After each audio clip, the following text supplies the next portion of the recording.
Біз өте бір маңызды мәселені тыңдап отырмыз. Себебі көлік саласы бұл еліміздің экономикасын драйвер екені жақсы мәлім.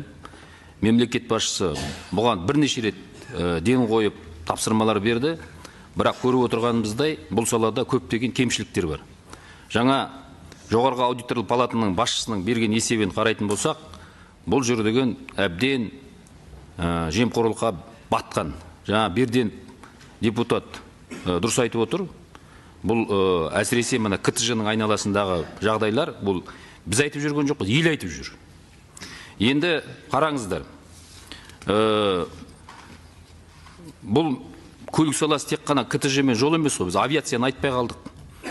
Өзен, теңіз арқылы тасымалдауларды айтпай қалдық. Шекарадағы ана жемқорлық өтіп жатқан көліктердің бәрін взятка бермесең, қолына бірдеме бермесең, өткізбейтін мәселені айтпай қалдық.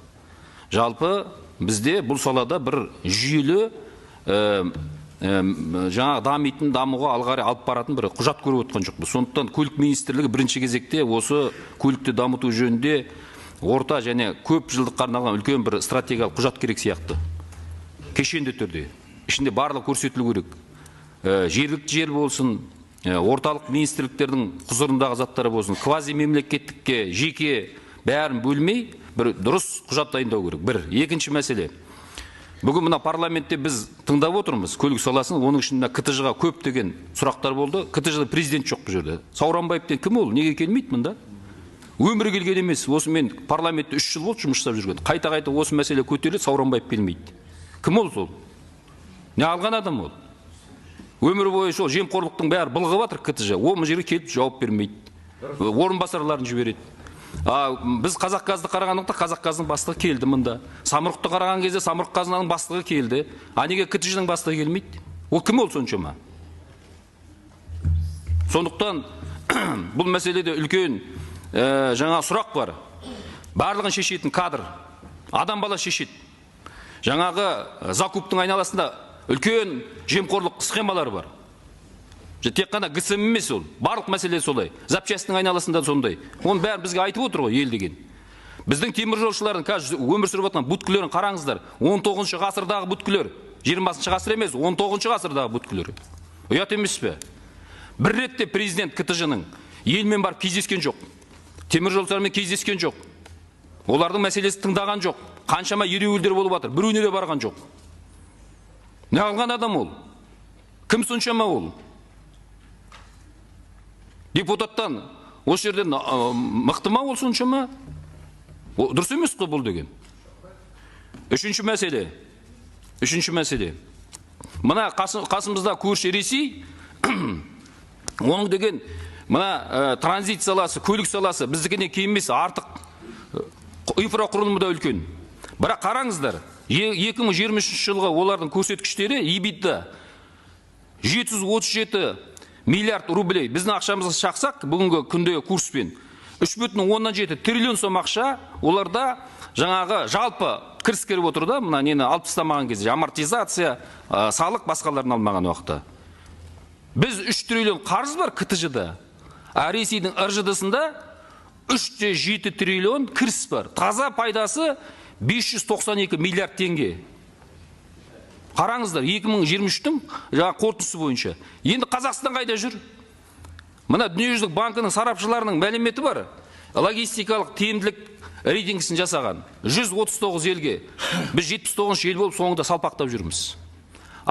Біздегі әлеует өте үлкен. Мына Шығыс Азиядағы, бүкіл Қытайдағы, бүкіл жаңағы тауарлардың бәрін біз арқылы шығыс елдеріне, қиыр шығысқа, Еуропаға жіберуге болады. Әлеуметіміз өте үлкен. Қазір мына болып жатқан геосаяси жағдайда біздің мүмкіндігіміз өте жоғары. Соны пайдаланып, осындай шаруаларды жасаудың орнына біз қайдағы бір ұсақ-түйек шаруалармен айналысып жүрміз.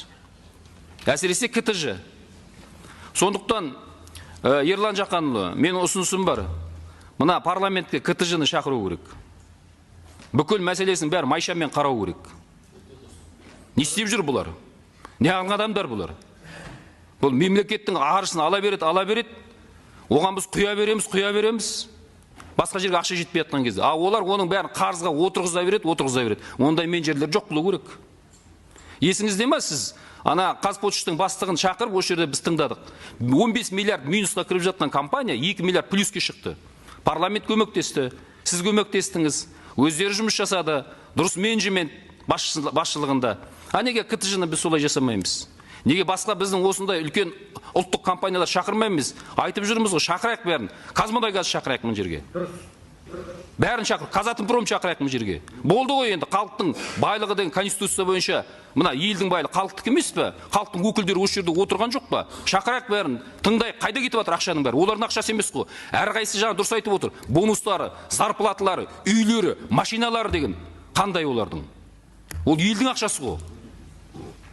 Сондықтан осы мына келесі алдымыздағы сессияда күзде парламентке дайындалып келсін КТЖ. Дұрыстап тұрып мәселелерін қарайық біз. Әр ұлттық компанияны біз қарауымыз керек. Болды енді. Қашанғы олар деген елдің, мемлекеттің, халықтың байлығын қалталарына басып, шетелге барып, Дубайға барып, Европаға барып, коттедж алып, үй алып, шалқып жүреді. Халықтың жағдайын қашан ойлаймыз біз? Осылай отыра береміз бе сонда? Олардың айтқан өтірігіне сеніп? Олай болмайды. Және жоғары аудитория палата дұрыстап тексеріңіздер мыналардың бәрін. Керек емес, бармақ басып көз қысты қылып. Жетеді енді. Елдің бетіне қалай қарайсыңдар? Ұят емес пе? Қандай Қазақстанда өмір сүріп отырмыз? Президент айтты ғой, әділ Қазақстан, дұрыс жұмыс жасайық деп. Біз мына істеп жатқан ісіміз оған келіңкіремейді. Сондықтан осы бүгінгі жиналыстың қорытындысына, ұсынымына мына парламентке ұлттық компания, трансұлттық компания бәрін шақырып, осы жерде біз олардың жаңағы мәселесін дұрыстап тұрып қарауымыз керек. Керек болатын болса парламентте комиссия шығардыңдар. Рахмет.